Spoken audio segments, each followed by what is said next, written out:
Alors voilà, on m'a traîné au salon Biozen, où il y a plein de trucs très bizarres. Un salon vaguement intéressant, on parle de différentes choses, et il y avait notamment des salons, des stands avec des acupuncteurs, donc un appareil à 380 € sans pile, qui est juste une boîte en plastique avec des picots en ferraille, en métal qui vous font mal, et plus vous appuyez, plus vous avez mal, plus ça montre que vous avez un problème. Bon. Il y avait des naturopathes naturellement, il y avait des stands avec de l'eau dynamisée, et j'ai appris un truc fou, j'ai appris que lorsque on fait circuler de l'eau dans un tube qui fait une sorte de tourbillon, donc ils appellent ça un vortex, qu'on sépare le jet en deux vortex qui tournent l'un dans un sens opposé à l'autre, et qu'on les fait se rejoindre, eh bien ça nettoie l'eau de son information.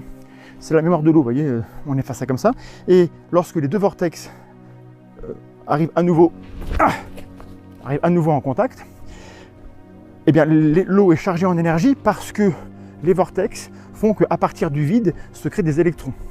Je ne déconne pas, c'est comme ça qu'on m'a expliqué, donc j'ai bien expliqué à la personne que ça méritait au moins 2 prix Nobel, et j'ai pas eu de réponse sur comment ça marchait, mais on a ça. Et il y a notamment une personne qui s'appelle Annie Lobé, qui est une militante anti-Linky, anti-ondes, anti-téléphone, anti-technologie de manière générale, qui est persuadée que les ondes qui nous baignent sont extrêmement nocives pour la santé, qui a fait une conférence où elle a dit des choses qui me paraissaient douteuses, et donc je suis allé à son stand le lendemain, donc aujourd'hui, samedi, pour parler avec elle et pour échanger, pour lui montrer qu'on n'est pas des gens obtus. Et j'aimerais comme ça vous encourager, si possible, à faire comme moi et mieux que moi, c'est-à-dire à ne pas être dans une confrontation bête et méchante, mais à avoir une discussion où on écoute l'autre et on n'argumente pas trop. Donc je vous propose de regarder ce petit morceau de vidéo. En tout, ça a duré au moins 40 minutes, voire 50 minutes, je crois, cet échange. Je ferai un petit montage pour vous garder les moments intéressants. Mais en fait, vous allez voir un bel exemple de millefeuille argumentatif où, quand on pose une question simple, elle passe par plein de trucs bizarres autour et puis elle répond pas en fait.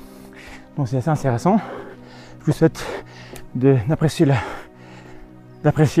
les vidéos pendant que moi je souffre sur les pentes d'une montagne qui fait au moins 10 km de haut. C'est atroce, c'est irrespirable. Les Pyrénées, c'est beau. Et je suis essoufflé, mais en fait c'est des effets spéciaux, faut pas y croire, c'est tout est faux. Voilà, bah écoutez, n'hésitez pas à mettre dans les commentaires le sentiment que vous inspire cette conversation que j'ai essayé constructive avec cette personne.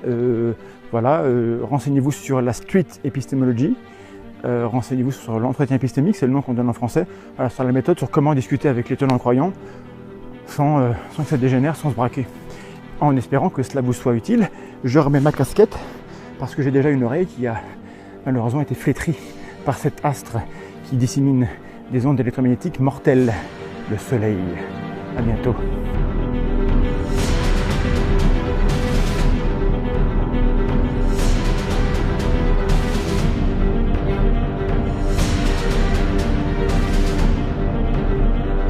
Téléphone sans fil, oui, de la maison. Téléphone de maison sans fil. Portatif, portable maison. Voilà. Donc, il émet dans cette gamme qui est quand même très, très courte, hein, 10 à 1900, il émet à 250 milliwatts. On sait que c'est peu. Alors, ce que j'ai fait, c'est que j'ai demandé à ce radioastronome qui s'appelle Éric Gérard, de l'Observatoire de Paris, je lui ai demandé de calculer la différence entre ces 250 milliwatts et le bruit ambiant naturel à la surface de la Terre. C'est 100 000 milliards de fois plus puissant que le niveau ambiant naturel à la surface de la Terre. Une onde ne peut pas traverser un obstacle dont la taille est supérieure à la longueur d'onde. Par exemple, on a 12 cm le Wi-Fi, c'est arrêté par un mur d'une épaisseur de 12 cm.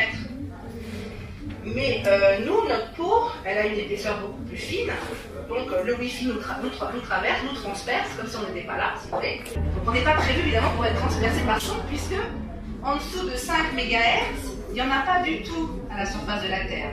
C'est zéro, hein, ça c'est aussi Monsieur Gérard qui me l'a dit. En dessous de 5 MHz, c'est zéro, il n'y a rien du tout. Et donc, quelqu'un m'a dit, oui, mais on n'est pas non plus prévu pour être dans des voitures, dans des trains, ou avoir des vêtements, ou des lunettes. Sauf que, en fait, si vous avez... Bon, ces ondes, elles pénètrent dans notre corps, d'accord? Si vous avez une voiture ou un train qui va rentrer dans votre corps, Là, vous allez vous apercevoir. Si vous avez un vêtement qu'on utilise pour vous stranguler ou pour vous faire un garrot, vous allez vous apercevoir. Si votre frange de lunettes au lieu de la mettre là, vous la mettez dans l'œil, vous allez vous apercevoir. Donc, la seule raison pour laquelle on peut penser que c'est la même chose dans une voiture d'être transpercée par ces ondes, c'est qu'on ne perçoit pas ces ondes. Et si on ne les perçoit pas, c'est qu'elles n'étaient pas, elles ne nous précédaient pas. C'est l'heure de finir? Ah, dépassé, d'accord. Ah, ben je ne peux pas regarder. Voilà, donc on va s'arrêter là. Vous voulez faire quoi? Je sais pas, c'est. Oui, c'est possible? Ah, ben bien sûr. Ça, c'est un Ghostmètre. Un Est-ce Ghostmètre? que vous enregistrez là? Oui, j'essaye. D'accord. Vous enregistrez quoi exactement? Bah, ça filme et j'ai du son, mais le son va être pas terrible, mais voilà. Donc vous filmez ça? Oui. Ok. Donc, je m'appelle Annie Lobé, je suis journaliste scientifique. Et donc, j'ai acheté en 2004, je crois, un Ghostmètre à Ed Lipper, qui est le scientifique américain qui a publié avec Nancy Wertheimer la première étude qui montrait un lien entre les leucémies infantiles et les soustractions qu'ils appellent en anglais, c'est-à-dire les postes de transformation électrique. Comment ils ont procédé? Nancy Wertheimer, je l'ai eu au téléphone, ainsi que Ed Lipper, donc c'était des gens très intelligents, n'est-ce pas? C'est eux qui ont inventé l'étude cas témoin. Donc c'est un Ghostmètre qui mesure en milligauss, donc le champ magnétique de fréquence de 50 Hz. Malheureusement, il a été endommagé dans un transport, mais il y a une des fonctions qui subsiste, c'est la détection, en fait, il rend audible tous les champs magnétiques de basse fréquence entre 40 et 10 000 Hz. Ici, on voit qu'on n'entend pratiquement rien. Ça veut dire qu'il y a un niveau pratiquement zéro. Et la différence, par différence, vous posez le téléphone portable là, et vous voyez donc le champ magnétique émis par le champ magnétique émis par ce téléphone, qui est donc en fait.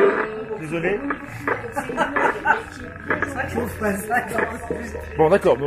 Alors ensuite, On laisse? On va faire l'expérience. Vous allez passer un appel. Elle fait Là, là. Comme par hasard, ça ici aussi, c'est bien. Ah, voilà. Alors, on va éteindre parce que... Et maintenant, donc, alors si vous voulez passer l'appel, il faut le laisser dedans si vous voulez. C'est différent? Eh ben, non mais au revoir. Au revoir.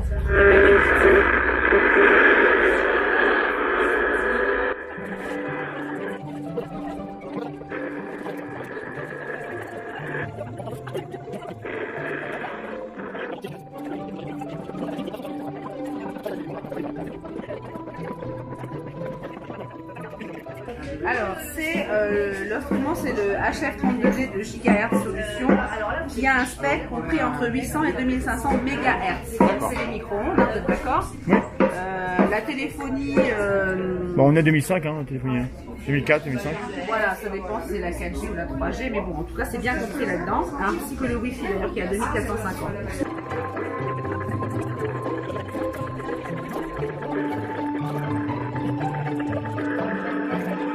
Bon, alors, maintenant qu'on a fait tout ça. Alors, on peut essayer maintenant le mode avion. Non, mais on est d'accord. Mais c'est intéressant. Allez, essayons le mode avion. Excusez-moi, c'est des mesures, on ne peut pas savoir ce que ça donne avant d'avoir mesuré. J'essaie le mode avion, ça y est, le mode avion. Et moi, je veux bien mettre, tu même en mode avion, ça me dérange pas de mettre. En mode avion, oui, en principe, les micro-ondes s'arrêtent. Voilà. Ça, c'est ce que j'ai vu. Donc, vous voyez qu'en mode avion, les micro-ondes s'arrêtent, mais pas les basses fréquences. D'accord? Et les basses fréquences peuvent être juste dues à la circulation du courant dans l'appareil. C'est pas qu'il émet, c'est que comme le courant circule, ça émet un champ.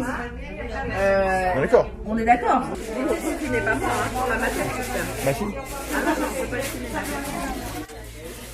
Je Pas baisse. pour être mis en ligne. Je sais pas. Ah non, ça je vous interdis de me mettre en ligne. Vous m'avez dit, ah bon. Moi, personnellement, mon visage. D'accord. C'est dommage que vous ne m'ayez pas. Bah, ça filme là. Donc. Oui, d'accord, mais enfin, je veux bien que vous filmer mes mains. Et bah, je vais mettre. Ok. Vous enlevez tout ce qui est visage, d'accord? Parce que moi, je suis pas. Qu'est-ce que ça nous montre? Alors attendez, j'étais en train de vous expliquer quoi pour vous? Oui, mais vous voulez nous faire une conférence complète? Bah oui, mais c'est bien, mais. Et d'où ça vient alors? C'est peut-être le bouquin qui met des ondes. Alors, votre livre est dangereux. Voilà, c'est marqué ondes électromagnétiques, du coup, il détecte que ça parle de ça. moi, ce qui m'intéresse, c'est que j'aimerais aller au bout du propos parce que jusqu'à présent, j'ai rien à redire. Admettons. Non, mais attendez, il y a un truc que je comprends pas. Là. Ouais, mais moi, Pourquoi ça continue d'émettre alors qu'il est directionnel et que là, il n'y a rien? peut-être qu'il marche mal. Peut-être qu'il marche mal. Mais de toute façon, regardez tout à l'heure, ça variait, même avec le téléphone, entre 0 et 2000. Oui, mais c'est parce que ce n'est pas régulier. Alors, ce que je voulais vous dire, j'étais en train de vous dire, si vous j'aimerais bien que vous fassiez l'expérience, vous enlevez Internet. Vous enlevez le fait qu'ils reçoivent en permanence. Et moi, je vous accorde que ça émet des ondes tout le temps. Non, et on passe à l'étape d'après. Pour savoir s'il émet tout le temps ou pas. Mais vous ferez. Je suis d'accord. Je pense qu'il émettra avec Voilà, ça émet tout le temps. Il ne faut pas penser, il faut mesurer. Et j'aimerais connaître votre raisonnement, madame, pour voir qu'est-ce que vous en concluez. Moi, j'accorde tout est vrai. Mais qu'est-ce qu'on en conclut? Alors, comme je disais hier dans la conférence, qu'est-ce que vous avez fait là? Ah, rien. D'accord, donc c'est vraiment... J'ai touché à rien sur mon téléphone. Ok, là je comprends pas ce qui se passe, parce que y a pas... Vous avez vu qu'au début quand je l'ai allumé, après ça s'est décidé. Là, vous avez... Il est encore sous garantie. Il est en Non, mode... il est en mode normal. Il n'y a rien de... Est-ce que vous pouvez tous les deux mettre votre portable en mode avion? Mais non, mais c'est Non, ça. je veux savoir d'où ça vient, excusez-moi. Vous ferez un test avec votre appareil plus tard, moi je veux avoir la réponse sur votre raisonnement. Hier, vous alliez parler de santé, paf, ça a coupé, ça m'intéressait, on n'a pas pu aller au bout. Je veux comprendre. Quand vous dites, par exemple, qu'il y a 100 000 milliards de fois plus d'ondes que dans la nature, je veux bien, ok, qu'est-ce qu'on en conclut? Moi, ce qui m'intéresse, c'est de comprendre le raisonnement. Parce que moi, je suis pas votre ennemi. Si c'est dangereux, ça m'intéresse, parce que je suis exposé. Hein. Alors attendez, parce que j'ai un truc que je voulais montrer hier et que j'ai pas eu le temps de montrer hier. J'ai pas d'objection sur le fait que ça émet des ondes, et peut-être trop d'ailleurs, c'est possible. Mais qu'est-ce qu'on en conclut?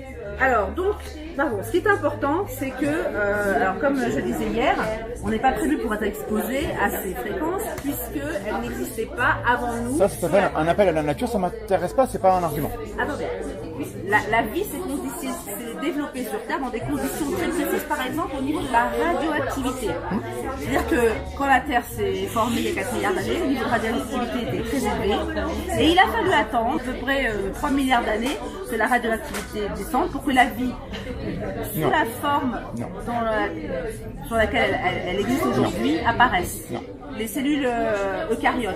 Non. Elles sont apparues il y a 1 milliard d'années à peu près. Voilà, oui, mais c'est pas à cause de la radioactivité. Non, ce que je dis simplement, c'est que les conditions dans lesquelles la vie s'est développée, c'est un niveau de radioactivité N. Oui, mais assez élevé d'ailleurs. N. Donc, qui avait énormément baissé depuis 3 milliards d'années. Si vous voulez. Bon. Pour les ondes, on s'est développé dans des conditions d'exposition N, qui sont donc, on a vu hier, 100 000 milliards de fois plus faibles qu'un téléphone de 250 milliwatts. Hein. Donc, c'est une condition dans laquelle la vie s'est développée. Voilà pourquoi j'explique que on n'est pas prévu pour être exposé. Mais votre phrase, elle a un présupposé que... il y a un présupposé qu'il y aurait des conditions qui sont optimales. Non, c'est des conditions qui sont compatibles avec la vie. Ça veut dire qu'elles sont optimales, elles sont compatibles avec la vie. On est exposé pendant des milliers d'années à tant de radiation, donc on peut supporter. C'est compatible. Ça veut dire qu'on est fait pour ça. Mais c'est compatible avec. On est prévu pour ça. Oui, et je vous dis que on est adapté à ça. On est adapté à ça, admettons. Adaptation. Donc ces zones qui nous transpercent dans les conditions que j'ai expliquées. Alors transpercer, c'est compliqué parce que non, on est traversé. On est traversé, oui. Ouais. On est traversé. Vous avez dit transpercer 20 fois hier. J'ai pas relevé, mais transpercer, ça implique un ballon qu'on transperce, c'est compliqué. Un ballon que vous traversez avec de la lumière le traverse, il est pas perturbé. Donc le mot transpercer, sémantiquement, il est chargé aussi. Je suis d'accord avec vous, il est peut-être inexact puisque transpercer, ça indique peut-être une blessure. Ben voilà. D'accord. Donc alors. Traverser, très bien. Mais transpercer quand même. Je vais vous dire pourquoi. Par exemple, quand je parlais de ça avec un médecin, elle me dit oui, effectivement, si je frotte ici pendant 1 an ou 2, je vais développer un cancer. Bon, si, en tout cas, il y a une chose qui est sûre, c'est que la compression... Il y aura une blessure toujours. Voilà, une blessure. Et donc, ces ondes, quand elles nous traversent, elles nous aussi provoquent des blessures dans les cellules. Pas forcément. Non, pas forcément. Alors, comment ça se passe? J'ai écrit donc pour qu'il y ait blessure, il faut qu'il y ait interaction entre le rayonnement et les molécules qui sont touchées. Tout à fait. Alors c'est là où on vient à l'effet sur les ions calcium. Alors 99% du calcium que nous avons dans le corps est fixé dans les os et 1% libre dans les cellules d'entrer et de sortir sous l'effet de différents agents. Et en même temps, ces ions calcium accomplissent différentes fonctions. Il y a un chercheur qui s'appelle Berridge, qui est britannique, un spécialiste des ions calcium, qui a publié une étude dans laquelle il identifie plus de 150 processus dans lesquels sont impliqués les ions calcium et les transferts calciques. C'est super important. En termes de communication cellulaire, le calcium est hyper important. Tant mieux, vous connaissez les ions calcium, ça me rassure. Et notamment dans les cancers, la voie calcique, elle est impliquée souvent. Donc, je suis d'accord. Et alors donc ce qui se passe, c'est que de même que la compression cellulaire provoque un efflux d'ions calcium, une sortie des ions calcium, de même, toutes les ondes électromagnétiques ont ce même effet de provoquer la sortie des ions calcium. Par ma connaissance. Alors ça a été documenté par Rossaday, Carl Blackman, et donc il y a des études nombreuses, publiées principalement dans une revue qui s'appelle Bioélectromagnétique. Et comment je me suis intéressée à ça, c'est parce qu'un chercheur français qui s'appelle Bernard Béret, dans une communication qu'il a faite à Jussieu en 1991, a dit la phrase suivante: l'un des effets les mieux étudiés en bioélectromagnétisme et les flux d'ions calcium provoqués justement donc, par soit des micro-ondes, soit... Oui, à quelle dose? Voilà, alors justement, c'est là où ça devient intéressant, c'est que les études ont été tellement multiples et bien faites qu'on a pu déterminer que ce n'était pas seulement une question de dose, mais surtout ce qu'ils ont appelé en anglais window effect, c'est-à-dire un effet fenêtre. De même que là, si vous avez une fenêtre, vous voyez ce qui se passe de l'autre côté, mais après s'il y a un mur, vous voyez plus rien. Donc à certaines fréquences, vous allez avoir un effet, et à d'autres fréquences, vous n'allez plus avoir aucun effet sur les Tous ceux qui étudient les ondes savent qu'on doit travailler sur des fenêtres spécifiques, parce qu'en effet, selon la fréquence, il y aura ou pas interaction. Parce que la taille des molécules, la taille des ondes est corrélée, et si la taille n'est pas bonne, il n'y a pas d'effet. Le modèle qu'ils ont utilisé, c'est Awake Cat Cerebral Cortex et Rat Cerebral, non, embryo, embryos. Donc ça veut dire donc le cortex cérébral de chat éveillé et d'embryon de poulet. Brain tissue in vitro, ça il en a fait beaucoup, mais il m'a dit qu'il avait utilisé 60 000 œufs pour ses études. Mais il y a aussi eu des études sur le vivant. Alors, Rossaday m'a expliqué, quand je lui ai téléphoné, qu'en fait l'origine de ces études, c'est que c'est de la recherche aérospatiale. Comme ils devaient envoyer des organismes vivants dans l'espace, ils ont voulu voir quel effet avait la fréquence de 400 Hz qu'ils savaient qu'il allait avoir dans les instruments de bord. Et alors je ne sais pas pourquoi ils sont arrivés aux ions calcium, parce que je me souviens plus ce qu'il m'a dit, ou peut-être que j'avais pas assez de connaissances pour comprendre, mais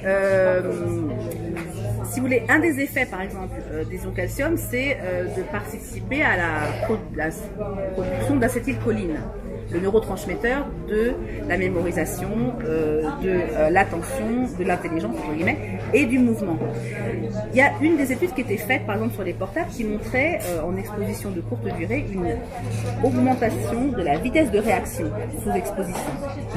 Donc, on peut supposer qu'il y a eu plus d'acétylcholine qui a été sécrétée, réaction plus rapide. Je ne sais pas si c'est ça. On ne peut pas le dire, mais on peut supposer. C'est une hypothèse que je fais. Enfin, je ne sais pas comment ils sont arrivés aux ions calcium, si vous voulez. J'ai vu une étude qui montrait, par exemple, sur un seul ion calcium, l'effet d'un seul ion calcium suffit pour faire battre le cœur d'une grenouille. Donc les ions calcium, c'est très très sensible. Hein. Ça a un impact important, mais est-ce que c'est sensible à des fréquences de faible intensité? C'est pas sûr. Tout à fait. Alors, ce qui se passe, c'est que les études, en fait, sont claires. Si vous exposez à des ondes de forte intensité, une durée brève suffit pour provoquer un échauffement. Oui. D'ailleurs, j'ai vu les premières études complètement horribles qui ont été faites. On a mis des chiens vivants dans des fours à micro-ondes jusqu'à ce que mort s'en suive pour étudier. Et on a vu qu'il y avait des créations de points chauds avec des endroits complètement carbonisés, d'autres qui étaient intacts. Je suppose qu'ils étaient anesthésiés, j'espère. Je ne sais pas. C'est déjà grave, bon bref. C'était avant les années 70, il n'y avait pas... Donc ça c'est la première chose. Après il y a d'autres études qui ont été faites qui ont montré des effets athermiques qu'on a appelés spécifiques. Ce sont ces effets qui sont contestés par les CNIRP notamment, mais payés par les industriels, payés par ceux qui veulent aussi utiliser ces ondes comme des armes, comme Brooks Air Force par exemple, il y a pas mal d'études mensongères là-dessus, avec, je ne pas les noms. Ouais, mais quand moi du coup j'ai étudié l'effet des ondes de ces fréquences-là sur les levures, sur les cellules. Alors je regarde la littérature et justement on traquait les effets non thermiques. Parce que des cellules, les levures c'est des cellules eucaryotes aussi. Oui. Donc il y a de long calcium. D'accord, ok. Et on n'a rien pu montrer et dans la littérature il y a quelle fréquence alors 2400. gigas. C'est la fréquence des téléphones. Et Qui est-ce qui a publié ça? ça n'a pas été publié. J'ai fait le travail et dans l'équipe, ça s'est mal passé. Donc, voilà. Mais, c'est vous qui avez fait le travail. et donc, on n'a Et rien vous vu. travaillez pour qui à ce moment-là? C'était l'université de Clermont-Ferrand et d'Angers. Alors à Clermont-Ferrand, ils ont montré un effet sur les tomates. Je me souviens Je plus sais, du nom. bah c'est Angers, c'était mon chef. Il a montré un effet sur les tomates. Il a montré des effets sur les Il a tomates. publié ça. C'est vrai, c'est vrai. Est-ce que Ah, c'est reproductible? Ah bah j'en sais rien. Bah, J'ai pas essayé. on a du mal. Je sais pas si c'est Donc un truc important, c'est que quand un papier sort une fois et qu'on a un résultat, c'est un fort indice que quelque chose se passe. Si personne n'arrive à le reproduire, c'est sûr que c'était pas fiable. Et bah ces études-là, quand on les le compte, poids a été reproduit? bah, pas tellement en fait. Ah bah ouais, alors comment on peut le savoir si c'est pas reproductible? Alors, c'était essayé, on n'a pas reproduit les mêmes résultats. Ah, donc ça a été reproduit avec des résultats Alors, différents. Quand on dit reproduit, c'est qu'on a réussi à reproduire. Vous n'avez pas C'est-à-dire que reproduire son protocole? ça a été répliqué, mais Répliqué. on n'a pas produit les résultats. Répliqué. Nuance. On refait, mais on reproduit pas les mêmes résultats. Donc c'est pas. Alors seulement qu'il se passe des choses, c'est intéressant, mais c'est pas assez solide pour dire qu'on chercheur a un avec effet. lequel j'ai eu le plus de contact, c'est Pierre Aubineau. Donc lui, je suis carrément allée dans son laboratoire, il nous a montré tout Quel ça. labo CNRS Bordeaux. Ok. Je me souviens plus de l'unité qui a d'ailleurs été dissoute depuis. C'était la physiologie, cette signalisation cellulaire. Donc, Oui, bah, il était calcium. quand même- voilà. Ben non, justement, lui, il ne travaillait pas sur les ions calcium. Il travaillait sur la migraine avec des modèles, ça. D'accord. Lui, ce qu'il a montré, c'est l'efflux de grosses molécules qu'on appelle, qu'il avait rendu fluorescentes de la, je sais pas quoi, séreuse de bœuf, là, je me souviens plus ce que c'est exactement. Ok. Il avait Je vois. rendu fluorescent. et il La avait- SAB, la sérum aluminique bobine. Oui, c'est ça. Et il avait rendu. Ouais, je connais un peu. Bah oui, c'est bien. Il avait rendu fluorescente et il avait vu qu'elle passait dans le parenchyme cérébral sous l'effet. D'accord, ça devient poreux. Lui, par contre, il avait bien mesuré la température. Il a dit que c'est un effet athermique. Très bien. Et il était intéressé, parce que en disant, on a beaucoup de mal à casser la barrière hémato-encéphalique pour faire rentrer des médicaments dans le cerveau. On pourrait utiliser ça éventuellement dans Oui, des d'accord, je vois. protocoles thérapeutiques. Ça n'a pas eu de suite malheureusement, parce que lui, il a été empêché de publier. Mais par contre, sa publication, elle est en ligne sur le site. D'accord. Ils l'ont revu évidemment. parce qu'il Empêché de publier. ah oui, il l'a envoyé à, comment s'appelle ce grand truc là, le plus connu Nature, Science. Non, non, genre, quand même, anglais, truc anglais. Je me souviens plus. Bon. En tout Donc, cas, en tout cas, parce que, enfin, c'est Bernard Verret qui l'a empêché de publier, mais vraiment, hein. c'est grave. Ah oui, oui, c'est grave. Parce qu'il faudrait que je puisse entrer en contact avec ce monsieur pour en parler, parce que. Je pourrais vous donner son numéro de téléphone. Ça m'intéresse. si vous voulez, hein. Un peu de son mail. Je sais plus lequel que j'ai téléphoné. Alors le mail. parce qu'il Monsieur, en fait, monsieur Rodino. Obino. Obino. A-U-B-I-N-E-A-U. Parce que là, par exemple, je vois un truc, typiquement là, l'effet des ondes du téléphone provoquerait Alzheimer. Ça date de 2011. On a une épidémie de téléphones portables dans le monde. Ça date de 2006 en fait. Le livre 2 date de juin 2011, D'accord. mais le livre papier a été Donc, écrit en depuis 2006, à l'époque, vous saviez que le Alors téléphone là, provoquait on se Alzheimer. basait sur des études faites par Salford, un Suédois, Oui. qui a exposé pendant 2 heures des jeunes rats et qui a montré donc après des coupes, donc il les a sacrifiés, il a coupé leur cerveau en tranches et il a montré des valvules qui sont D'accord. exactement les mêmes valvules. Donc, ça date que des années les 90. les études, oui, ce sera Alors, début 2000. Début 2000. C'est Si, un peu la pub de- si en effet les ondes de téléphone produisent ces effets-là, depuis 96, il s'est passé 20 ans, on devrait voir des effets sanitaires. C'est ça ma question. des effets sanitaires qui Soit, sont pas seulement du cancer, soit d'ailleurs. c'est des effets fifrelins et du coup il n'y a pas de conséquences, auquel cas on va pas s'inquiéter, soit c'est réel et il y a des effets sanitaires réels et là il faut qu'on s'inquiète. Moi je ne suis pas au courant comme quoi il y aurait une augmentation de ces maladies-là. C'est ça que je voudrais vous Ah, bah voilà. montrer hier.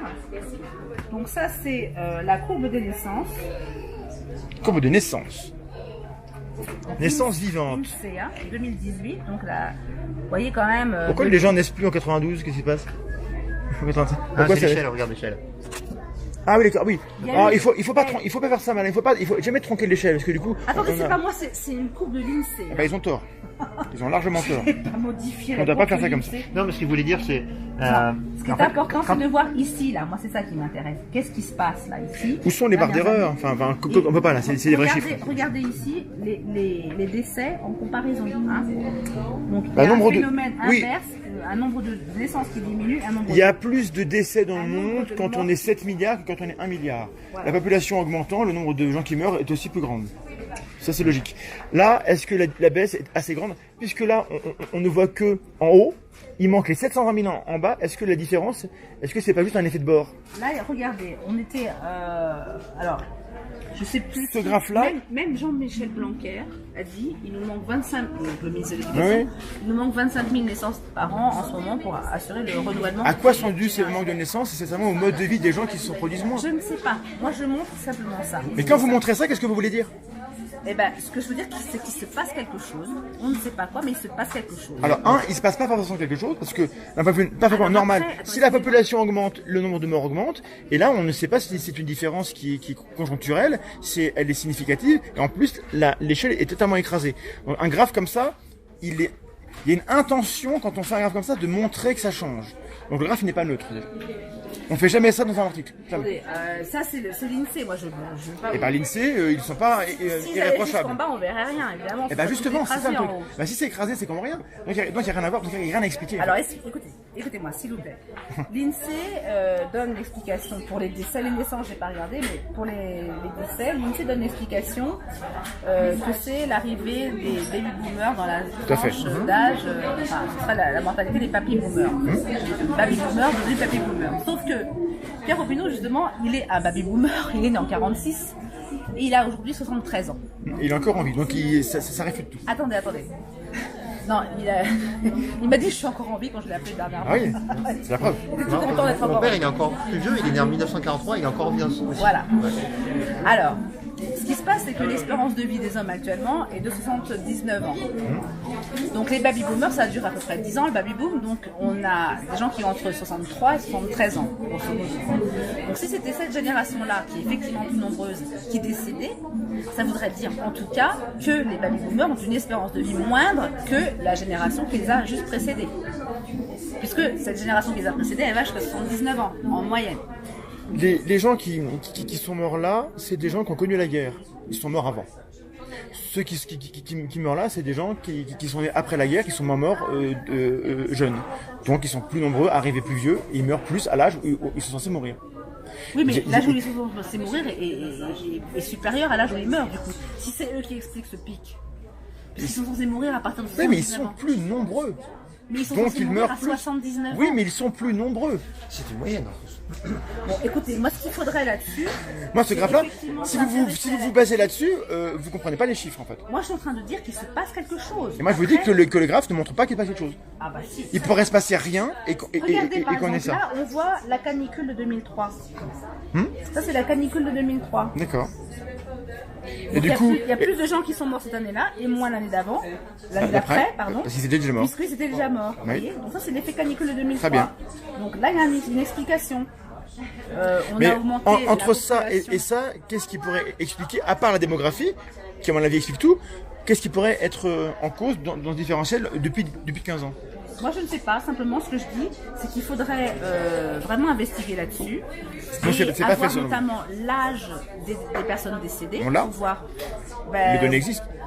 Alors si vous le trouvez, vous me le donnez. Bah, l'INSEE calcule l'espérance de vie en connaissant l'âge des gens qui sont morts. Hein. Moi, ça m'intéresserait d'avoir pour chaque point là la répartition effectivement des âges, parce qu'en fait, ce qui se passe parallèlement, et ça, je l'ai vu dans des documents du Haut Conseil de la santé publique, un truc qui a disparu depuis, mais à l'époque, quand j'avais regardé ça, j'avais regardé ça dans les années 2000, justement, entre 2003, 2004, 2005.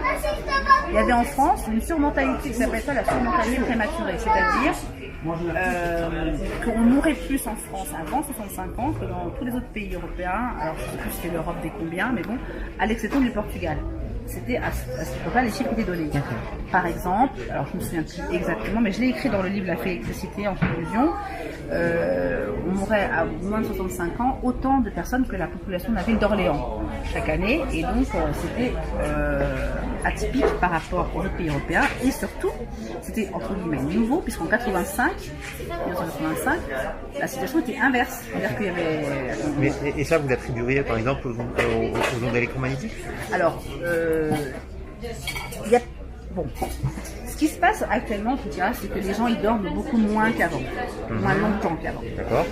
Et comme vous le savez certainement, quand on dort, L'exposition aux écrans fait qu'on dort moins bien. quand on dort, le sommeil est induit naturellement par la mélatonine, qui elle est par contre détruite par les écrans. Je filme juste la... Détruite par les ondes électromagnétiques, donc, et par la simple lumière également. Premièrement, la mélatonine a des effets anticancéreux, prouvés in vitro, in vivo, et également par études cliniques sur l'homme, puisque il a été montré que les personnes atteintes de cancer avaient des taux de mélatonine moindres. Là, c'est une corrélation, ok, d'accord. Bon. Alors, in vitro, c'est une étude très intéressante de Blask, je me souviens plus son prénom, je crois que c'est Edouard. Il a mis donc c'est dommage parce que là je n'ai pas le livre où j'ai vu ces études. C'est un livre, si on se revoit, vous partez pas tout de suite. Faire demain, donc là, Demain je fais un tour, mais je... Et demain vous ne venez pas ici parce Non. que je pourrais l'apporter le bouquin. Non, et je pars le matin. montrer. Parce que lui, par exemple, ce qu'il a fait, c'est qu'il a mis des cellules de cancer du sein de femmes MCF7 dans un sérum physiologique, donc c'est de l'eau et du sel, et en faisant varier le taux de mélatonine. Il a mis premièrement un taux de mélatonine, un taux physiologique de mélatonine. Au bout de 4 jours, il voit les cellules cancéreuses qui régressent. D'accord. Après, il rince. Et il teste différents taux et il s'est aperçu que quand il y en avait trop, c'est comme quand il n'y en avait pas assez, La et donc dose- quand il n'y en avait pas du tout, ça n'a plus aucun effet. Donc la mélatonine faut la a bonne un dose. effet à dose physiologique. Et ces doses physiologiques, on les obtient comment? En ayant une quantité Un sommeil correct. Ouais. suffisant, mais sommeil, pas n'importe quel sommeil, parce que la quantité de mélatonine descend automatiquement par anticipation avant le lever du jour suivant. Donc, il faut dormir aux bonnes heures. Voilà, vous allez dormir tôt principalement. Je me barre parce que moi je dors tard. Mais moi, ça je vous l'accorde. Moi, ce qui m'intéresse, c'est là, depuis 90. Attendez, Vous parlez non mais non parce que j'arrive jamais à avoir des réponses. Vous partez sur plein de trucs.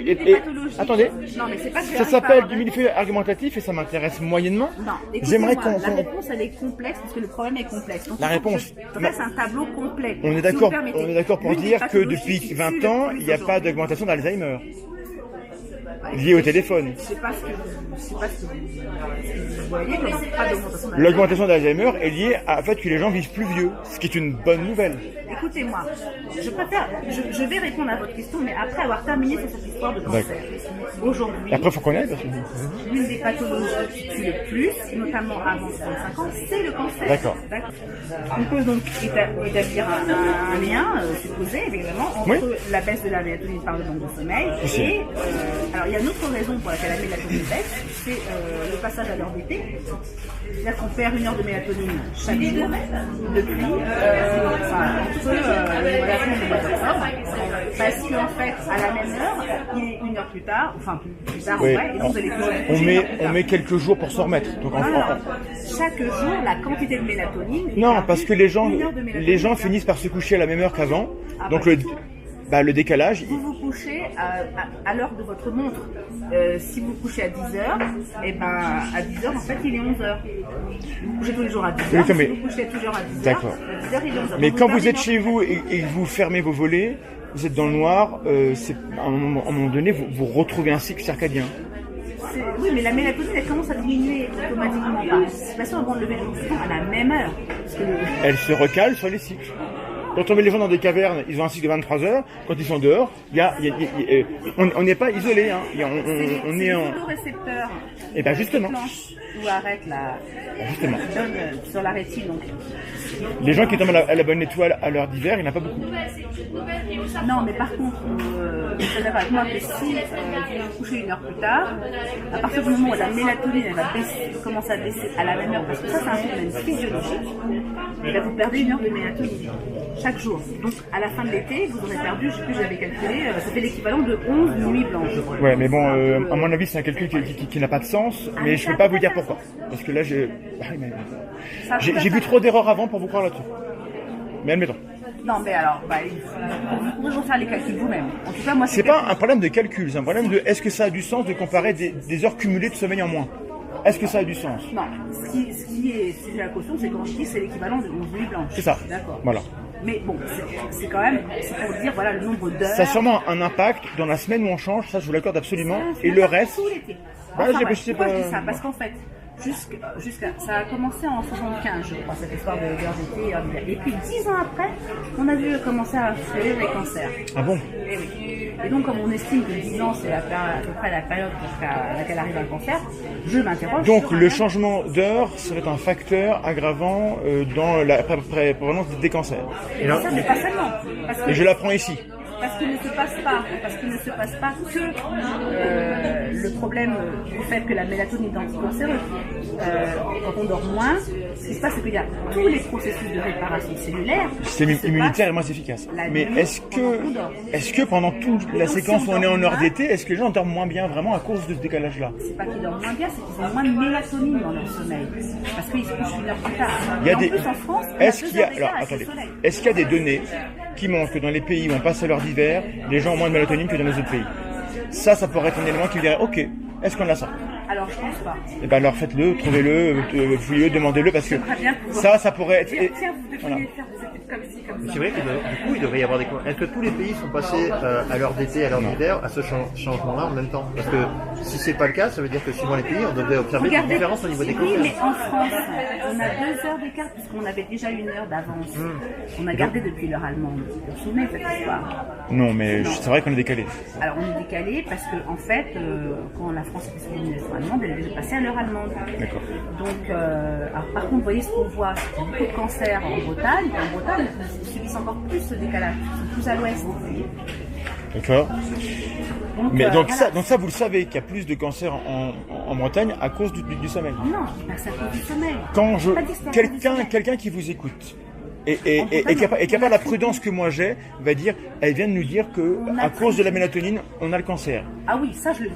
Ça, vous Bon, pouvez alors, dire donc ça, que je l'ai dit. donc vous- À cause de, bon. pas à cause de la mélatonine, à cause de la Comment vous le savez? À cause du déficit en mélatonine. Comment vous le savez? Parce que l'intégralité de la preuve scientifique existe. Notamment, Comment savez que moi je le sais pas?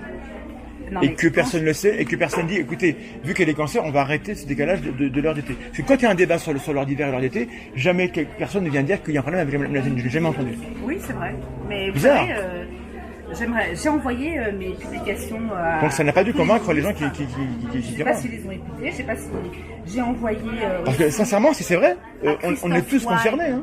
À Christophe Wade, le directeur du CIRC, bien sûr qu'on est directeur du Le CIRC, CIRC, oui. pour lui faire une observation par rapport... Le cirque, en général, ils ne se font pas prier Il m'a pour dire qu'un truc est Il cancérigène. m'a Hein. répondu qu'il était content de la façon de fonctionner. Je lui avais fait une critique sur un des chercheurs qui était dans le groupe d'études sur justement les champs de radiofréquence. Donc c'était René de 16 en disant qu'il avait des liens d'intérêt et qu'il n'avait pas déclaré les mêmes D'accord, dans c'est autre un chose, groupe et ok. dans l'autre. Et il m'a dit on a des bonnes... Est-ce qu'il y aurait des liens d'intérêt? Est-ce qu'on peut soupçonner que des gens soient corrompus pour nous forcer à passer à l'heure d'hiver? Et autant il y a des trucs que je peux comprendre. Passer à l'heure d'hiver ou passer à l'heure d'été? Je sais pas, j'ai du mal avec les deux concepts. C'est lequel qui pose problème? C'est l'heure d'été? L'intérêt... non. Le décalage négatif, c'est en été? Oui, bien D'accord. sûr. Donc, L'intérêt Qui aurait intérêt? L'intérêt que le gouvernement, la raison pour laquelle il est passé à l'heure d'été, économie énergie. c'était pour éviter, je crois, la pollution du soir, parce que les voitures étaient... C'était pas surtout ce que les gens allument leur lumière le matin ou pas. En fait. C'est tout ça. Et l'économie revient à la consommation d'une ville comme Orléans. C'est marrant, on revient à cette Mais échelle-là. en fait, c'est Orléans qui est un peu le centre. Ça, mais j'ai fait ma thèse là-bas, hein. Comme par hasard. C'est fou, hein. Mais j'ai bien compris ce que vous voulez dire. Et si c'est vrai, c'est grave, c'est important. Et je vois pas de gens qui pourtant devraient être convaincus, ils le sont pas. Mais je reviens à ça. Depuis 20 ans quand même. Les jeunes et les portables Alzheimer à 35 ans, les jeunes de l'époque, ils ont plus que de 35 ans maintenant. C'est là où ça Où devient sont les très maladies? intéressant. Ah bon, bah il est temps alors. Et c'est là où on a des observations faites par... Alors je vous invite à aller voir, parce que j'ai trouvé ça, donc ça fait récemment, après même avoir écrit le livre « J'aide les enfants à décrocher les écrans », parce qu'en fait ils publiaient des tribunes dans Le Monde, mais il n'y avait pas les auteurs qui étaient visibles, donc j'ai pas pu les contacter, sauf quand j'ai vraiment... Donc, allez voir les avis et alertes des professionnels de la santé de l'enfant. C'est pas Alzheimer qu'on voit chez les enfants d'aujourd'hui, mais ça y ressemble, c'est-à-dire qu'ils n'arrivent plus à... Bon, je vous donne un exemple qu'elle donne, donc c'est le docteur Annelise Ducanda dans... Moi je m'intéresse du Canada. Ok. Je m'intéresse aux enfants d'il y a 20 ans. Attendez, mais laissez-moi vous expliquer. Vous me dites, qui maintenant ont plus que 35 ans. je vais y arriver, d'accord? Excusez-moi de prendre un peu des... Ah oui, mais ça prend beaucoup de temps. Les enfants d'aujourd'hui qui sont exposés aux tablettes n'arrivent plus à apprendre à parler. Elle explique, par exemple, comprendre les questions simples comme... Est-ce que Madame Ducanda fait autorité et a publié des travaux? Parce qu'elle écrit des bouquins, elle fait des conférences. Madame Ducanda, je ne l'ai pas vue convaincre beaucoup de monde. S'il vous plaît. Et ben déjà, elle a convaincu au moins 3000 professionnels qui font le même métier qu'elle de signer une charte qu'elle a proposée avec un son collectif. Donc c'est déjà les gens qui sont sur le terrain contactent les enfants, ils voient tous la même chose, c'est-à-dire entre 2 et 4 enfants par classe qui n'arrivent plus à... qui relèvent de la MDPH, c'est-à-dire qu'ils ont besoin d'une AVS. De la MDPH, c'est-à-dire qu'ils sont handicapés, oui, on est d'accord. Et donc l'explication qu'elle donne, enfin pas l'explication, mais l'illustration qu'elle donne, parce que ça paraît bien comprendre. C'est un enfant de 4 ans à qui elle demande, elle montre un dessin de petit garçon avec les pieds nus, avec une paire de chaussures à côté. Elle demande à l'enfant de lui dire à qui sont les chaussures. Et l'enfant de 4 ans répond bleu. Pourquoi? Parce qu'il a appris les couleurs de la tablette, mais il n'a pas eu assez d'interaction avec ses parents pour comprendre les questions qu'on lui pose. J'ai vu hier le livre TV Lobotomie qui est très bien. En effet, la télé ou les tablettes ne remplacent pas une interaction avec des adultes. Ça, je suis totalement d'accord. Quel rapport avec les ondes? Il y a TV, alors le rapport, il y a TV Lobotomie, oui. Il ne dit pas un mot sur les ondes. Hein. Il dit c'est dangereux de ne pas interagir avec les enfants. Il a totalement raison, je le rejoins. Il dit même pas ça, il dit ça rend con et on perd du vocabulaire. Toutes les études, oui, j'ai lu. À chaque fois il a vu des effets. Alors, est-ce qu'il parle des ondes?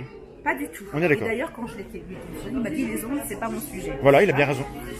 Mais c'est le mien, excusez-moi. Oui, mais alors, lui, il est convaincant. Quand les écrans deviennent neurotoxiques, donc là, c'est Sabine Duflo qui fait partie aussi du collectif d'Alice du Kanda, avec des médecins. Donc elle est psychologue clinicienne. Et donc, elles ont fait les mêmes observations. Et donc, ces observations, c'est qu'il y a entre 2 et 4 enfants par classe qui sont complètement incapables d'intégrer l'école, puisqu'ils ne peuvent pas comprendre et exécuter une consigne simple telle que mets ton manteau, enlève tes chaussures, et donc ils ne peuvent pas suivre une classe. À quoi on impute ça? Alors justement, eux ils ont fait l'expérience à force. Si vous voulez, en psychologie, vous recevez les parents, et donc ce qu'elles font, c'est qu'elles demandent aux parents, racontez-moi la journée. Ouais. Et donc elles se sont aperçues que beaucoup de ces enfants-là étaient sur écran du matin au soir. Alors je fais une parenthèse quand même. Attendez, vraiment, moi je suis d'accord avec vous, les écrans sont dangereux. Attendez, les ondes. Excusez-moi. Vous nous parlez des ondes et là vous mélangez les deux registres, c'est pas possible. Je suis d'accord avec vous, les téléphones émettent des ondes. Ok, je suis d'accord avec vous, les tablettes sont dangereuses pour les enfants parce que les enfants doivent interagir. D'accord, les ondes sur les enfants. J'y arrive s'il vous plaît. Allons-y. C'est par l'effet sur l'acétylcholine justement. Donc, ce qu'ils ont fait, ces psychologues, ces médecins, c'est de conseiller aux parents de remplacer les écrans par les interactions. Parce que vous-même, vous avez quand vous étiez petit et moi aussi, parce qu'on n'avait pas d'écran. C'est vrai. Et qu'est-ce j'ai passé beaucoup de temps dans la télé, hein. Qu'est-ce qu'ils voient? Ça explique peut-être beaucoup de choses. Je suis un peu con. Hein, ça veut devenir geek surtout. Ça se voit? Bon. Et donc, quand les enfants arrêtent d'être sur écran, qu'est-ce qui se passe? Eh bien, leur développement reprend de façon parfois spectaculaire. Oui. Et en tout cas, c'est rapide, et d'autant plus rapide qu'ils sont jeunes. Quoi. Donc, eux, ils ont fait le lien de cause à effet par l'expérimentation de terrain, en fait. D'accord. Et le lien de cause à effet, c'est le lien, c'est l'interaction avec la maman ou le papa, le fait que quand je dis un mot, c'est rien à voir avec les ondes. Voilà, donc eux non plus, ils sont pas sur les ondes, parce qu'eux aussi, ils connaissent rien. Et du coup, ils convainquent tout le monde, parce que leurs études sont solides. Ah, et alors vous disiez qu'elles convainquaient pas grand monde. Donc déjà, vous avez avancé dans votre... Non, mais ils convainquent personne avec les ondes. Ils convainquent tout le monde avec les interactions. Vous avez dit qu'ils convainquaient tout le monde, alors tout à l'heure vous avez dit que Madame Ducanda n'avait pas convaincu. Quand Madame Ducanda parle des ondes, elle convainc personne. Quand elle parle des interactions, elle a raison. Elle parle pratiquement pas des ondes. Alors peut-être que du coup, il faudrait peut-être pas parler d'elle là. Parlez-moi de tout ce qui parle des ondes. Non, mais écoutez, ce qui est intéressant, c'est que par des voies différentes, nous arrivons aux mêmes conclusions. Pas sur les ondes. Alors, non, les conclusions, c'est que les écrans sont différents. Comment est-ce que les ondes rendent les enfants idiots? En fait, c'est ça je suis un peu méchante en disant ça. Disons ça, mettons. Les enfants, on observe qu'il y a une baisse du niveau scolaire. D'accord? C'est pas nouveau, ça fait quand même au moins une vingtaine d'années qu'on observe cette baisse du niveau scolaire. Alors, c'est discutable parce que qu'est-ce qu'on mesure? Quelles compétences on mesure? Les enfants d'aujourd'hui ont des compétences différentes des enfants d'il y a 40 ans. On est obligé de changer les programmes. Et ça, j'ai fait un article là-dessus que je vous enverrai parce qu'il n'est pas encore publié. Est-ce que c'est grave? C'est très grave parce que vous avez des enfants qui arrivent de faire son orthographe, etc. Est-ce que l'orthographe est importante? Eh bien, si vous voulez écrire un truc sans l'orthographe, à quoi elle sert l'orthographe? Elle sert à être intelligible et compris par tout le monde. Oui, mais ça sert aussi de marqueur social. Ça sert surtout pour être clair et compris.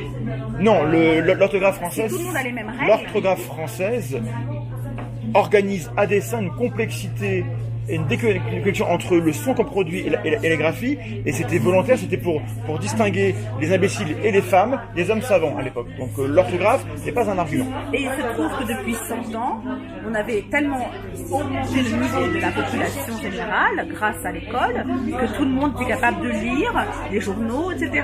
Et de comprendre et de réfléchir. En fait, ça sert le langage. Je suis pas sûr que les enfants maintenant réfléchissent. Mais bon, admettons.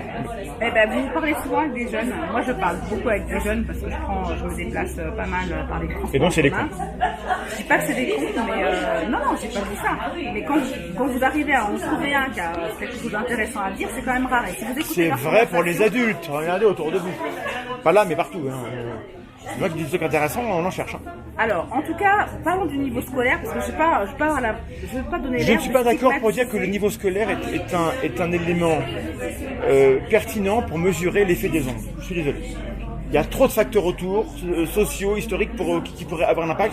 Je veux un lien de causalité ou au moins une corrélation importante entre l'exposition aux ondes qu'on aurait isolé sur un paramètre de la santé ou de Alors, pour moi, mon hypothèse, parce qu'évidemment, il n'y a pas d'études spécifiques là-dessus, que en tout cas, j'ai pas cherché, les gens ne l'ont pas trouvé, et je ne sais pas s'il y en a, ça passe par l'acétylcholine. L'acétylcholine, pour que ce neurotransmetteur, donc, qui est le neurotransmetteur de l'attention, de la vigilance, du potentiel d'action, du mouvement et donc de la mémorisation, il est sécrété, ce neurotransmetteur. C'est un neurotransmetteur qu'on connaît très bien, parce qu'il a été découvert en 1907, donc On connaît tous les récepteurs cholinergiques. Énormément d'expérience dessus. Et on a pu voir que donc, les neurones qui sont les cellules donc, du cerveau, il y en a un qui va sécréter l'acétylcholine pour qu'il soit libéré. Sérotonine? L'acétylcholine. D'accord. Et pour qu'il soit libéré, il faut que les ions calcium entrent. Avant qu'il soit libéré dans l'espace entre les neurones pour aller dans un autre neurone. C'est des synapses et le calcium est important dans Il faut que les ions calcium rentrent pour que l'acétylcholine qui a été produite par un neurone soit libérée dans la synapse. D'accord. Et donc, sous l'effet des ondes, vous avez comment dirais-je? Sous l'effet des ondes, à quelle fréquence, avec quelle puissance, et mesurer dans quel système? Je ne suis pas d'accord pour dire qu'on a montré que le téléphone ou la tablette diminuait les flux de calcium dans la tête des gens. Aucune preuve. Alors, en tout cas, ce qui a été montré par Rossadet, c'est que ça a un impact, qui en fait est toujours le même. C'est la sortie des ions calcium. La chaleur, qui est les infrarouges, provoque aussi la sortie des ions calcium, etc. Enfin, donc, toutes les ondes ont le même effet. Donc, on ne peut pas dire que d'être exposé aux ondes n'aura pas cet effet, puisque toutes les ondes ont le même effet. Je suis pas d'accord. Et dans l'état Parce naturel de la qu'il y a planète, des longueurs d'ondes. dans l'état naturel de la planète, Quand les rayons gamma tapent une cellule, ça n'a pas le même effet que quand c'est je vous parle des la rayons lumière non rouge. ionisants, je ne parle pas des rayons gamma, je parle des rayons non ionisants. Les rayons ionisants, c'est pareil, tous n'interagissent pas. La lumière qui me fait bronzer ou qui me fait prendre un coup de soleil Elle fait sortir les ions calcium. n'interagit pas comme les infrarouges qui vont juste me chauffer.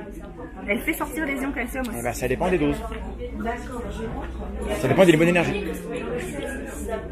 À ma connaissance, il n'y a pas d'onde qui fait rentrer les ions calcium. Il n'y a pas de fréquence qui fait rentrer les ions D'accord, et calcium. puis, mais des fois elles font rien. D'accord, ok. Enfin, vu qu'on est dans un bain où il y a tellement de fréquences différentes, Amorti par l'air beaucoup quand même. c'est pas amorti par l'air dans la mesure où c'est des ondes pulsées. Donc un téléphone portable, comme j'ai dit hier, peut communiquer avec une antenne qui est éloignée de 20-30 km s'il n'y a pas d'obstacle, c'est-à-dire qui serait supérieure à la longueur de l'onde qui bloquerait cette onde. Il n'y a pas, évidemment, dans les Et donc, fréquences. comment ça se fait, si c'est vrai, et que ça a des impacts depuis 1996, ça fait 23 ans au moins qu'on le sait, où sont les données sanitaires? Et une chose que je regrette, c'est qu'on ait arrêté le service militaire. Parce que, au moment du service militaire, il y avait 3 jours de tests il y avait 3 jours de tests psychotechniques. Et j'ai vu, je vous assure, j'ai eu accès à un moment donné, malheureusement, je ne peux pas le garder, au résultat de ces tests. C'était d'une précision et c'était vraiment très très bien fait. Et donc, si on avait continué ça, là, on aurait eu vraiment cette étude longitudinale qui nous manque. Donc, en fait, vous basez sur des données que vous n'avez pas. Je me base sur les observations que font les professeurs. Quand un professeur vous dit les élèves sont devenus inintéressants, il y en a un ou deux par classe qui est intéressant. Alors, il y a quelqu'un qui disait les jeunes d'aujourd'hui n'ont plus aucun respect, savent plus apprendre, ils sont trop des nuls. Socrate, 2500 ans. Avant aujourd'hui. De tout temps, en fait, les gens. Non, moi je parle d'un professeur qui est déçu par les élèves. Oui. Socrate aussi, il était déçu par les élèves. Socrate, c'était quand même quelqu'un de bien. Il était peut-être aussi dans une phase descendante de sa civilisation. Imaginez alors le QI qu'il devait avoir à l'époque. L'explication la plus probable, c'est que les profs, en vieillissant, leur caractère change et leur relation aux élèves change. Les élèves ont des codes différents des siens, et du coup ils se sentent vieux et du coup il est moins content. C'est beaucoup plus probable que ce soit ça qui explique pourquoi les gens ont des jugements. Et quand on regarde l'effet Flynn que vous connaissez, F-L-Y-2-N, le QI moyen des gens augmente de 4 points de QI tous les 20 ans. Là il est en phase de stagnation voire de baisse. Auquel cas peut-être que vous avez raison. Mais en tout cas on peut pas dire que ça fait des générations que ça baisse, ça augmente. Pas vite mais ça monte un petit peu. Donc la lecture etc. Ça se met maintenant qu'avant. En gros. Et ce qui m'intéresse, c'est qu'entre là, parce qu'en plus vous le vendez encore, donc si vous y prenez encore, un truc qui date 2011 et 96, où sont les effets qu'on devrait voir? Ça prédit des effets. Est-ce qu'on les voit? Il y a un autre critère de quantité d'acétylcholine qu'on a dans le corps. Et vous me parlez de ça, moi je veux des comme données. Ah oui, mais c'est très théorique. Ça pourrait être vrai, mais c'est comme le principe de la dent d'or de Fontenelle.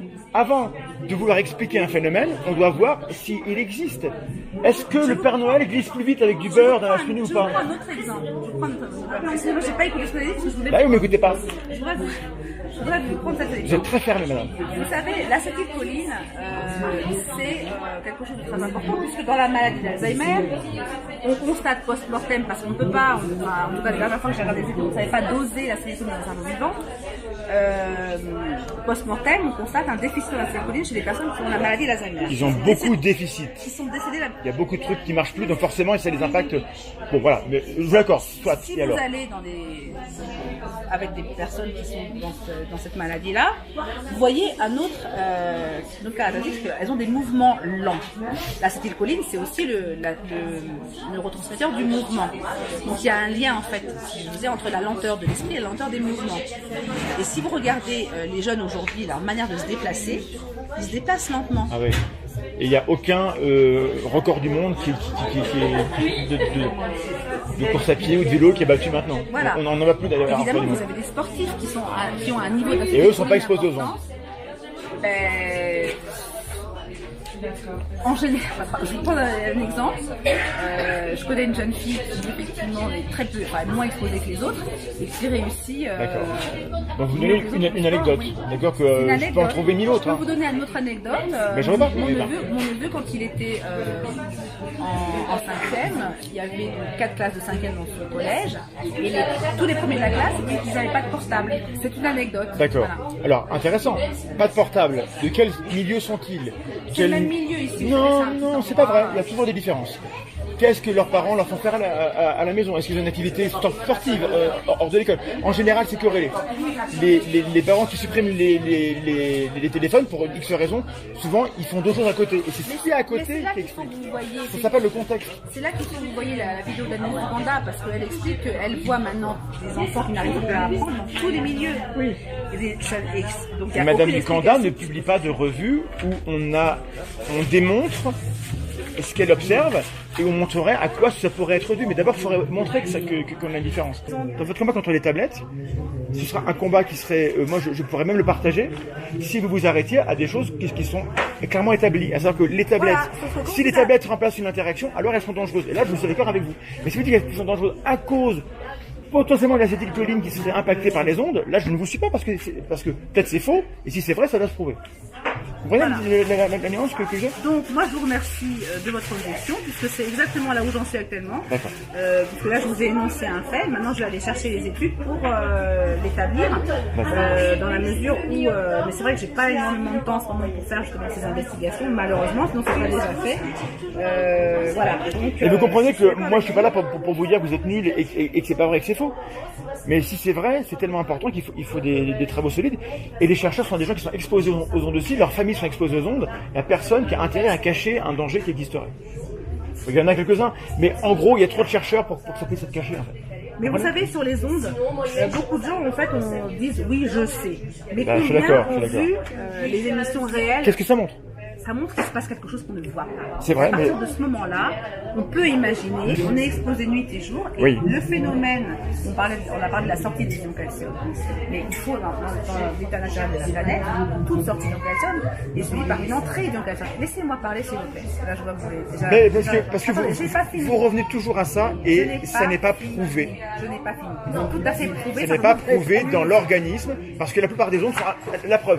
Quand le soleil me fait bronzer, il ne fait pas bronzer ma langue. Hein. Il traverse pas, il s'arrête sur l'épiderme. Parce que la longueur d'onde est telle Et ben, c'est pareil pour les autres. la peau l'arrête. Bah oui. Alors que les autres ondes, la peau ne l'arrête pas. Physicien. Ne les arrête pas. Et elle donc nous transperce, nous traverse. D'accord. Vous préférez. Donc, dans Et si elle nous traverse, s'il vous plaît, c'est parce laissez-moi- qu'elles n'interagissent pas, donc il n'y a pas d'effet. Laissez-moi vous dire que dans l'état actuel de la planète, nous avons une alternance jour-nuit, une alternance chaud-froid, parce que même la température corporelle descend légèrement la nuit. On dort. Normalement, de nuit, les ions calcium rentrent dans les cellules, puisqu'on est, c'est dans l'absence d'ondes électromagnétiques. Alors moi je Les veux la ions publication calcium qui me montre que le calcium rentre la nuit. Parce qu'à ma connaissance, ça n'a aucun sens. Ah, bah, écoutez, alors Parce là, que les cycles de rentrée dans les neurones, on a besoin que ça rentre maintenant. Donc on a des transporteurs actifs toutes les secondes. Il faut rentrer le calcium pour que les neurones puissent réémettre des neurotransmetteurs. Mais ça n'a pas de sens. non, ce qui fait rentrer les ions calcium dans la journée, c'est l'absorption de sodium et de glucose. C'est l'alimentation. La nicotine aussi provoque l'entrée des ions calcium. L'éthanol de l'alcool bloque. J'espère que vous allez repartir avec ça. Je vous le donne pas malheureusement. Je vous le vends. Ben, si vous ne le donnez pas, je ne vous l'achète pas. D'accord, c'est comme vous voulez. Mais bon, il faut bien que je vive, je suis comme vous. Hein. Donc,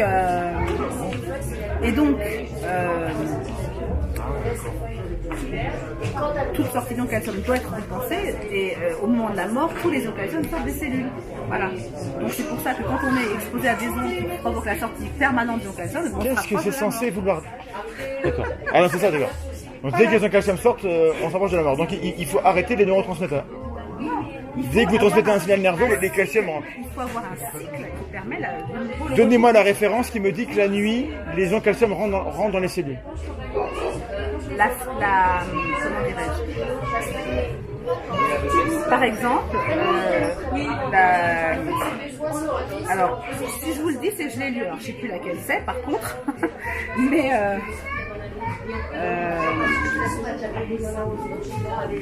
honnêtement là je pourrais pas vous le dire comme ça, je crois qu'il y a plus de 300 références. Bah, une suffira. Hein. Ben oui, non mais attendez, je sais plus, hein, je sais plus laquelle c'est. Ah, vous êtes un peu dur avec moi. Je suis désolé. Il y a plein de trucs que vous dites que peut-être c'est faux et je me rends pas compte. Et ça dit quand même, là je me dis là, ça va pas être vrai. Vous voulez pas lire le truc, pas. Mais j'ai lu la littérature scientifique directement en fait. Ben oui, mais. Et je la connais un À peu. partir du moment où vous voulez pas lire ces littératures-là, qui sont dans la bibliographie. Oui, mais peut-être que je les ai lus ceux-là. Eh ben alors, je pense pas. Ah bon. Enfin, écoutez, il y a 300 références, je crois, dans le document. Donc vous pensez toujours que je suis un faux scientifique comme avant-hier? Ça va mieux? Non, j'ai dit que c'était de la fausse science quand on refuse les mesures. Là, vous êtes venu voir les mesures, enfin les détections. Non, mais l'autre jour, c'était juste une histoire de contexte, c'était pas le lieu en fait, je pense. Je viens parler des billes cognitives, vous me parlez des ondes et vous voulez mesurer les choses. Et apparemment, les gens n'étaient pas intéressés. S'ils avaient répondu oui, je vais vous en laisser Je pense faire. que vous êtes un sacré manipulateur. Ah bah, c'est gentil. Enfin, très professionnel dans la manipulation, parce qu'arriver à avoir... Vous avez d'abord refusé, d'abord. et Non, après, tout le monde a refusé. moi je suis venu pour parler d'un sujet que je connais un petit peu. Vous êtes un petit peu imposé en voulant faire ça. Non, c'était la fin, c'était... Non, il y avait des C'était questions. la fin, il y avait des questions qui étaient... Si moi qui avaient l'air un peu je m'étais offrantes. levé pour dire moi je veux parler des billets parce que ça m'intéresse. Les gens sont pas là pour ça, ils s'en foutent, donc j'ai pas fait. Vous comprenez? Ben oui, mais parce que les biais, alors, les biais, ça dépend aussi des croyances. Donc, ce que je voulais juste démontrer, c'est qu'on a des croyances que, pour l'instant, rien n'est prouvé. Mais aussi, si on voyait, je veux dire, si, par exemple, moi, je n'ai pas de téléphone portable. Pourquoi? Parce que je suis équipée de cet instrument depuis donc au moins 14 ans, 15 ans. Et si tout le monde avait vu au même temps que moi ce que j'ai vu, il y aurait peut-être plus de gens qui n'auraient pas de portable, vous voyez, parce que en fait, Et il y aurait peut-être pas moins de cancer. ah ben alors ça, alors si vous lisez bien les études de Michel Demirget, Oui. il y en a une. C'est vrai qu'il y a un impact sur la santé, mais c'est un impact social encore. Elle n'est pas dans ses bouquins, celle-là, puisqu'elle est parue après. C'est une étude que je cite aussi. Le fait de regarder la télévision diminue l'espérance de vie de C'est vrai. 21 minutes. D'accord. Chaque heure passée devant la télévision diminue l'espérance de vie. C'est un peu fort, mais admettons. Et C'est un peu quelle fort, c'est la table d'une quelle étude est australienne. D'accord, mais c'est une étude. J'aimerais bien qu'il y ait un consensus dessus. Que c'est un impact négatif, je l'accorde. La quantification me paraît douteuse. Mais surtout, quelle est la chaîne causale? Et donc, moi, c'est ça. Est-ce j'adore. que selon vous, c'est des gens qui vous disent on meurt, on vit La moins chaîne longtemps causale. à cause de la télé, à cause des ondes de la télé, ou est-ce que c'est à cause du fait que alors, on n'est plus casanier, on bouge pas, on fait moins de sport et on a moins d'interaction sociale? Ce qui va réduire Selon la vous, vie, selon vous. Ce qui va réduire la vie, c'est d'avoir trop de sorties d'ion calcium par rapport aux entrées. Quand vous êtes monocausal, c'est que le calcium qui est en cause. À mon avis, c'est un petit peu. Non, mais pourquoi je dis ça? Parce que de toute façon, Le monde est plus compliqué que ça, vous savez. quand vous bougez aussi, vous avez l'acétylcholine qui est sécrétée, etc. Puisque vous parlez que de calcium, il faut qu'il y ait un bouquin sur le calcium et vous devriez avoir la réponse à ma question sur le cycle journée. Si vous parlez que de ça, vous n'avez pas la réponse sur le cycle journée, ça me paraît bizarre. Qu'est-ce que j'ai pas comme réponse? Vous dites la nuit, le calcium rentre dans les cellules. Oui. Vous ne parlez que du calcium à longueur de temps et vous n'avez pas la réponse ou la publication qui me montre que c'est vrai. La publication, la seule publication qui dit Il n'y en a ça. qu'une en plus. Non, mais je veux dire, non, ok. Ça manque quand même, puisque vous parlez que de ça. À chaque fois, ça revient tout au calcium. Donc il faut des effets de béton là-dessus. Ça revient au calcium parce que si on comprend bien les mécanismes sur les ions calcium, on peut expliquer énormément de Et bien si vous comprenez bien, donnez-moi la référence qui me dit que la nuit, ça rentre dans la cellule. D'accord. C'est basique. Je vous la dirai, je vais la rechercher, je vais vous la donner. Ok. Parce que moi, j'ai du doute. Si ça existe, c'est intéressant. Ça prouve rien, mais au moins, c'est intéressant. Bon, on va vous laisser. Elle se rentre la nuit, oui, je vous la montre. D'accord. Je vais vous la retrouver. Très bien.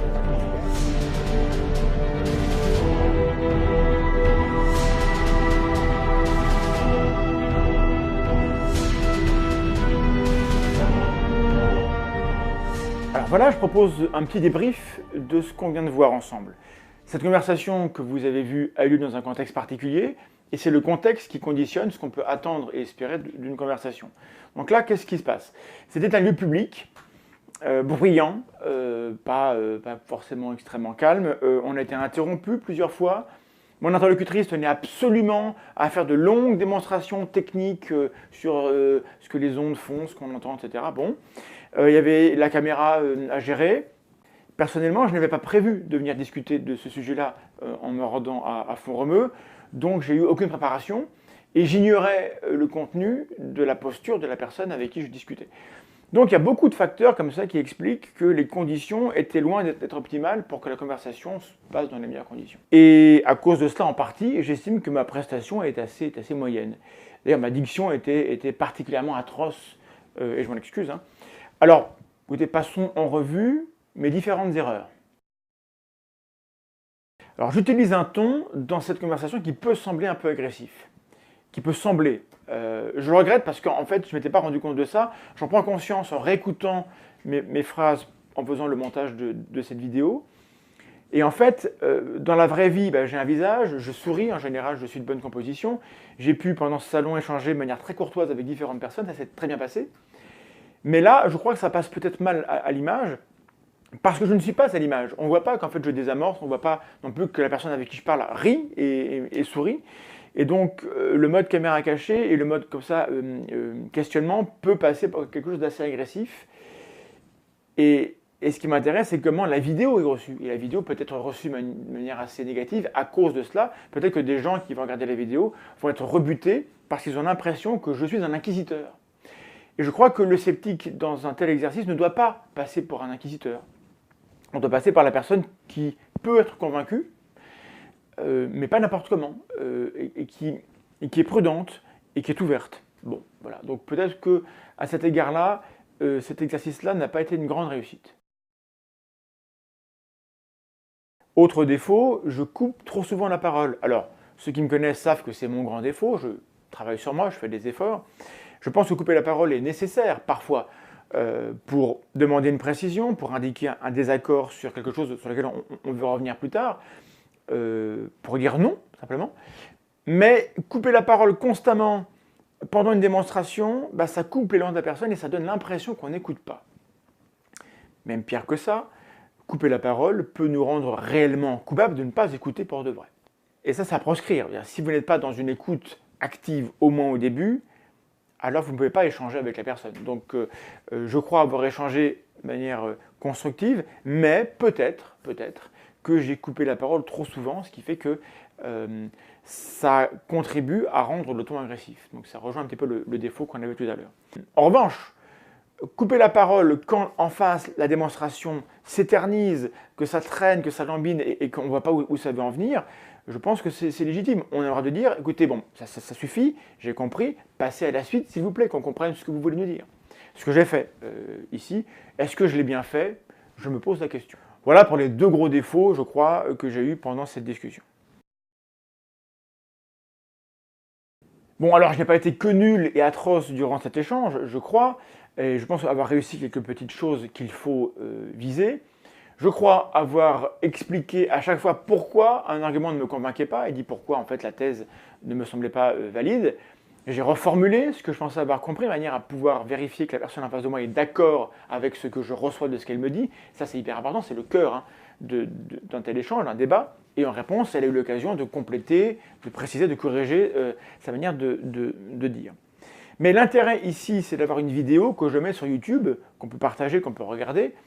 Donc l'intérêt, c'est d'avoir un échantillon taille réelle de comment se déroule, ou comment peut se dérouler, un échange avec une personne qui tient une thèse et veut la vendre, et le fait à l'aide d'un argumentaire mitraillette. Vous avez pu constater qu'on n'a pas le temps de s'arrêter sur les arguments. Elle vient avec un argument A, je lui explique que l'argument A ne me convainc pas pour telle et telle raison, paf, on passe à l'argument B directement. Et on le fait ça 5-6 fois, donc au cours de l'heure qu'a duré l'échange, on a passé en revue beaucoup plus d'arguments qu'on ne pouvait en discuter sérieusement pendant ce laps de temps. Et ça, cet effet d'empilement, ce millefeuille argumentatif, il laisse une trace dans le cerveau, après l'échange, qui est que, oh quand même, elle avait beaucoup d'arguments. Et si vous ne faites pas attention à mesurer la qualité des arguments, vous retenez que la quantité, et parfois le cerveau s'en contente, et donc on se dit, oh, il n'y a pas de fumée sans feu. Et cette idée de « il n'y a pas de fumée sans feu », elle est à l'avantage des idées fausses, défendues mal, avec plein d'arguments pourris. On peut imaginer des millions d'arguments pour défendre une idée stupide. Ça ne rend pas l'idée intelligente ou vraie. Et donc c'est le piège du millefeuille argumentatif.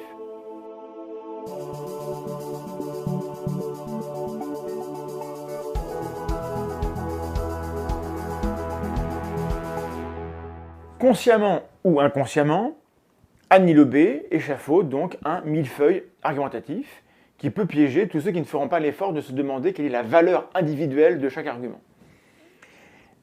Et ça marche, c'est très efficace. Quand on veut débattre sérieusement d'un sujet, dans le but de se rapprocher de la vérité, on n'évacue pas un argument, on l'évalue. Et donc je pose la question, que vaut l'argument du déficit de mélatonine qui serait dû au passage à l'heure d'été? Ça vaut quoi? Que vaut l'argument de l'effet putatif de ce déficit hypothétique sur la prévalence des cancers? Parce qu'on nous dit que ça peut provoquer ça, mais on se base sur quoi? Où sont les faits? Est-il possible que le calcium regagne l'intérieur des cellules durant la nuit? Ce serait vraiment étonnant. Les enfants d'aujourd'hui sont-ils réellement plus lents que ceux d'avant? Plus stupides en fait. Que signifient les courbes de naissance et de mort qu'on récupère dans un graphe de l'INSEE? Qu'est-ce qu'on croit pouvoir en dire? Mais surtout, qu'est-ce que l'INSEE en dit? Si les graphes montraient une anomalie, l'INSEE l'aurait dit, ce sont ces graphes. Ça serait quand même énorme que l'INSEE montre un graphe où il y a une anomalie et se taise, ne dise rien. Bon, que dit l'INSEE? On ne sait pas. Comment Annie Lobé sait-elle que les ondes électromagnétiques détruisent la mélatonine? Bon. N'avoir aucune réponse à ces questions, après plus d'1 heure de discussion, indique qu'il y a un problème. Je n'ai pas été informé par cette dame. Au mieux, j'ai été influencé.